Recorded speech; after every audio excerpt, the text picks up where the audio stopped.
ಶಿವಮೊಗ್ಗದಲ್ಲಿ ಮೋದಿ ಈ ಮೂಲಕ ರಣಕಹಳೆಯನ್ನು ಮೊಳಗಿಸಿದ್ದಾರೆ. ಕಾಂಗ್ರೆಸ್ ವಿರುದ್ಧ ವಾಗ್ದಾಳಿಯನ್ನು ನಡೆಸಿದ್ದಾರೆ ಪ್ರಧಾನಿ ನರೇಂದ್ರ ಮೋದಿ ಅವರು. ಸಾಲು ಸಾಲು ಆರೋಪಗಳನ್ನು ಕೂಡ ಕಾಂಗ್ರೆಸ್ ಸರ್ಕಾರದ ಮೇಲೆ ಮಾಡಿರುವಂತಹದ್ದು. ಬಿಜೆಪಿಯನ್ನ ಈ ಬಾರಿ ಸಾಮಾಜಿಕ ನ್ಯಾಯಕ್ಕಾಗಿ ನೀವು ಬೆಂಬಲಿಸಬೇಕು ಅಂತ ಕೂಡ ಕರೆಯನ್ನ ಕೊಟ್ಟಿದ್ದಾರೆ ಪ್ರಧಾನಿ ನರೇಂದ್ರ ಮೋದಿ ಅವರು.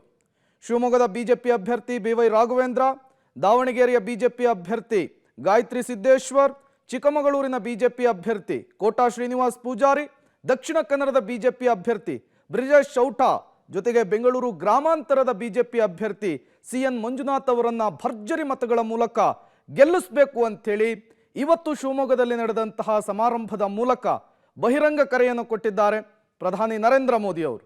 ನೀವು ಕೂಡ ವಿಜುವಲ್ಸ್ ಅನ್ನು ಗಮನಿಸ್ತಾ ಇದ್ದೀರಿ. ಪ್ರಧಾನಿಯವರ ಭಾಷಣ ಮುಗಿದಿದೆ, ಅವರ ನಿರ್ಗಮನ ಆಗ್ತಾ ಇದೆ. ಬಿಜೆಪಿಯ ನಾಯಕರು ಪ್ರಧಾನಿಯವರಿಗೆ ಬೀಳ್ಕೊಡುಗೆಯನ್ನು ಕೊಡ್ತಾ ಇರುವಂತಹದ್ದು. ಈ ಸಂದರ್ಭದಲ್ಲಿ ಬಿಜೆಪಿ ಅಭ್ಯರ್ಥಿಗಳನ್ನ ಮಾತನಾಡಿಸ್ತಾ ಇದ್ದಾರೆ ಪ್ರಧಾನಿ ನರೇಂದ್ರ ಮೋದಿ ಅವರು. ಸಿ.ಟಿ. ರವಿ ಅವರಿದ್ದಾರೆ, ಜೊತೆಗೆ ಕುಮಾರ್ ಬಂಗಾರಪ್ಪನವರು ಇರುವಂತಹದ್ದು, ಸುನಿಲ್ ಕುಮಾರ್ ಅವರಿದ್ದಾರೆ. ಈಗ ಪ್ರಧಾನಿ ನರೇಂದ್ರ ಮೋದಿ ಅವರ ನಿರ್ಗಮನವಾಗಿದೆ. ಅಬ್ಬರದ ಪ್ರಚಾರ, 3/4 ಗಂಟೆ ಸತತವಾಗಿ ಮಾತನಾಡಿದಂತಹ ಪ್ರಧಾನಿ ನರೇಂದ್ರ ಮೋದಿ ಅವರು ಕಾಂಗ್ರೆಸ್ ಸರ್ಕಾರವನ್ನು ಟೀಕಿಸುವಂತಹ ಕೆಲಸವನ್ನು ಮಾಡಿದ್ದಾರೆ. ಇಂಡಿ ಅಲೈನ್ಸ್ಗೆ ಚಾಟಿ ಬೀಸುವಂತಹ ಕೆಲಸವನ್ನು ಮಾಡಿರುವಂತಹದ್ದು. BSY ಗುಣಗಾನ ಮಾಡಿದಂತಹ ಮೋದಿ ಕಾಂಗ್ರೆಸ್ ವಿರುದ್ಧ ಹರಿಹಾಯ್ದಿದ್ದಾರೆ.